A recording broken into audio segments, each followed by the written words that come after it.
how to know if you're manifesting, or if you are in the process of manifesting something, or you're just fantasizing about it.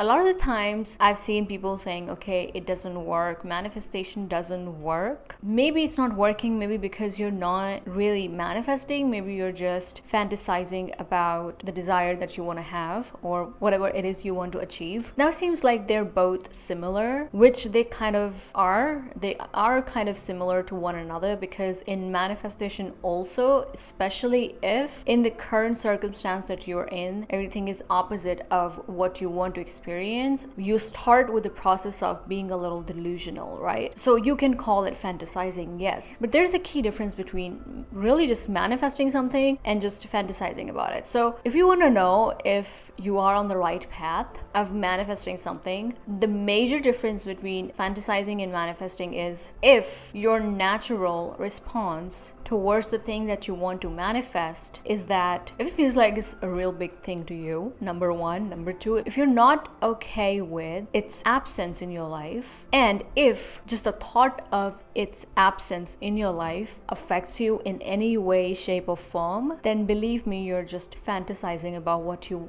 trying to manifest, right? Now, I'm not saying that to create something, or to consciously create, you need to be okay with the absence of that desire. I'm not really talking about that. What I'm saying is, if its absence affects who you are as a person in any way, shape, or form, if it affects your confidence, if it affects your well-being, your self-esteem, then I really think that you're just fantasizing about whatever it is that you are daydreaming about or imagining and whatnot, all right?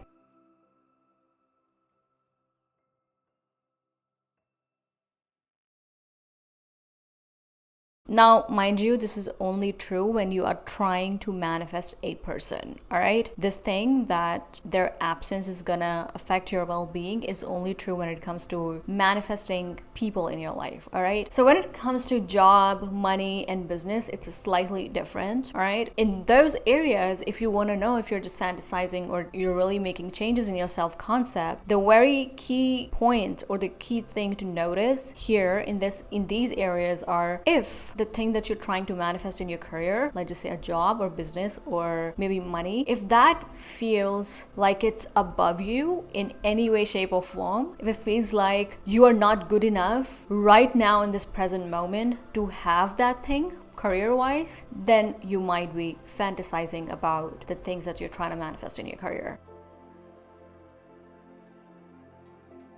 So you to notice that, because when we are in this zone of manifesting, we always think that we are on the right path. You might not be able to notice it, but all I want you to do is sit with yourself and really just try and focus on in the present moment. Ask yourself, do I believe that in this present moment, I deserve to have this amount of money? I deserve to have this job. I deserve to have this business. All right? Ask yourself that. And if the answer is like, no, it does not feel like it's going to happen right now. It feels like it's going to happen in the future. It might happen in the future, but it doesn't feel like it is going to happen right now. Then it really tells me that you really need to work on the belief, I deserve this thing right now.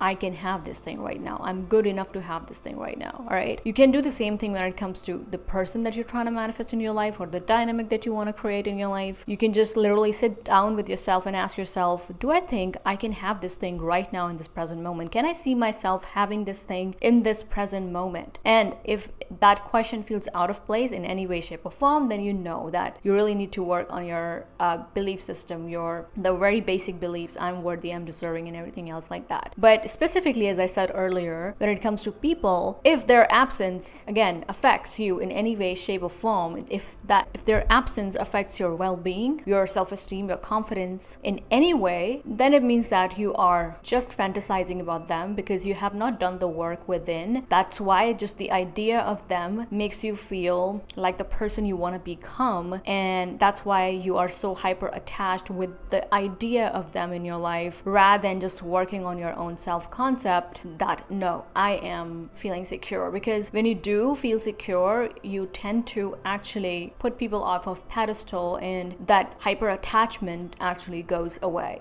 All right, so anytime I see people affirming for specific people, like with their names in some affirmation, it's not bad. Yeah, it works. It does work. I have made it work in my past also, time and time again. But the thing is, it really just shows me that you're so hyper focused on the person rather than focusing on yourself, because again, you haven't done the work within, and the idea of them in your life makes you feel fulfilled, makes you feel like the person you want to be. So, to sum it up, the desire that you're trying to create in your life, the thing that you're trying to manifest in your life, first of all, shouldn't feel that it's above you in any way, shape, or form. No, it doesn't even matter if you're trying to manifest $1 million. $1 million shouldn't seem as if it's above you. It should be just like you're trying to manifest $1,000 maybe. Okay. The other thing is, you should feel like you can have that very thing in the present moment. If it were to happen right now, would you be able to handle that?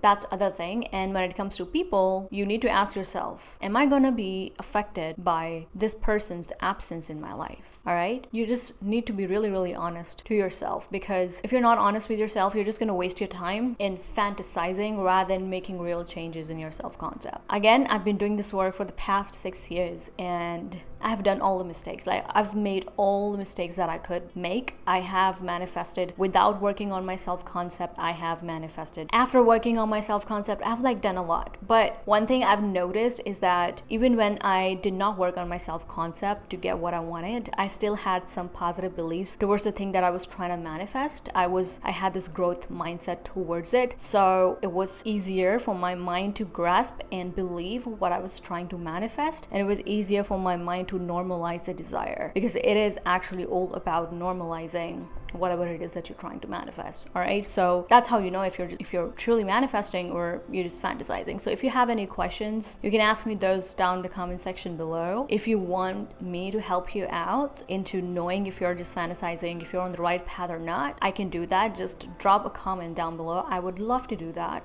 Because obviously a third person perspective is sometimes really, really helpful when it comes to seeing the things for what they are, because sometimes when you are in the process of creating something, it's kind of hard to see your own limitations. All right, so if you want me to help you out, drop a comment down in the comment section below. I would love to help you out, but I know this video helped you, and now I will see you guys in my next video.